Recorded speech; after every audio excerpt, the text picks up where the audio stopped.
โอ้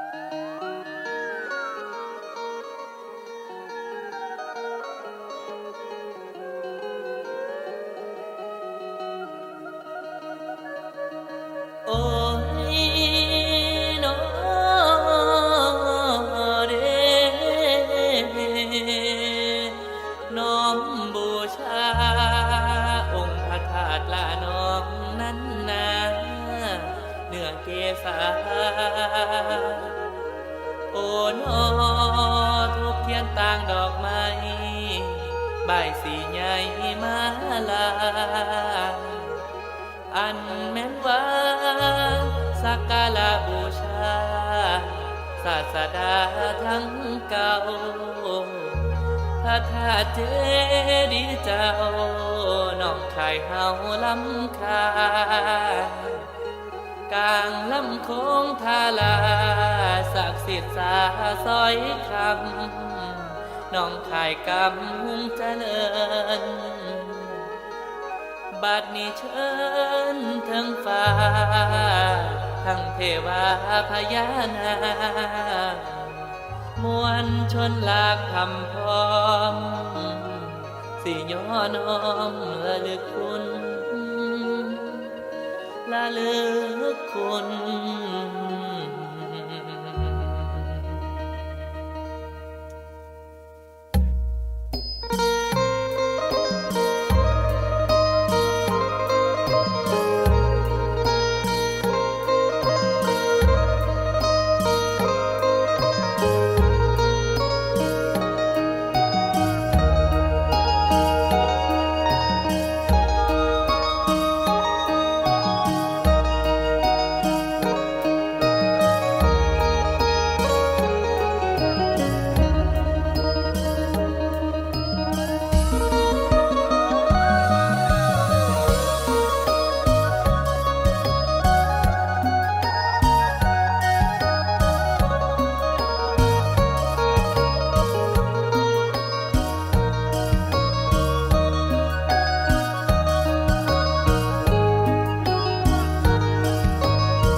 กล่าวว่า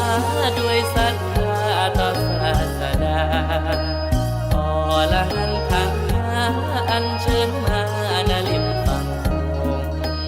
ปาดบาทาเก่าองค์เบื้องฟ้าวงพระศาสดา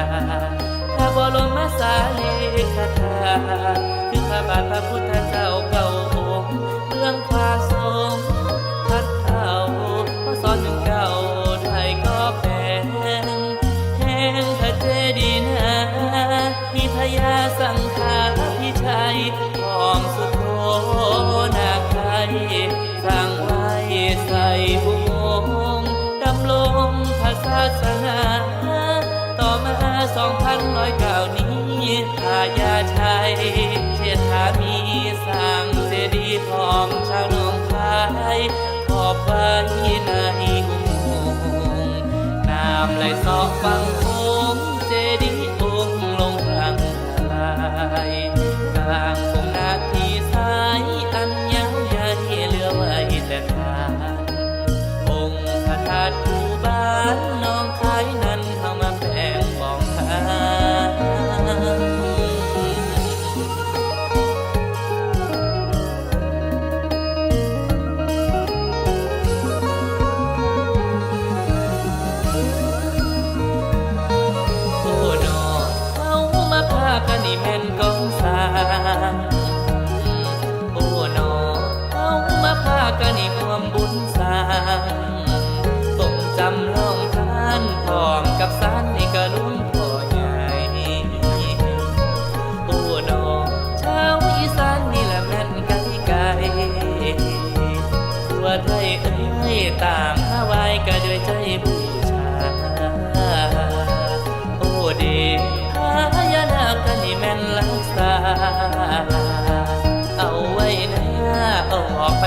ผู้ซาบังไฟ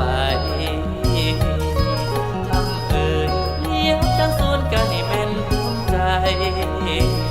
ชาวหนองไทยเอ้ยลองร่วมไว้กันให้เป็นหนึ่งเดียว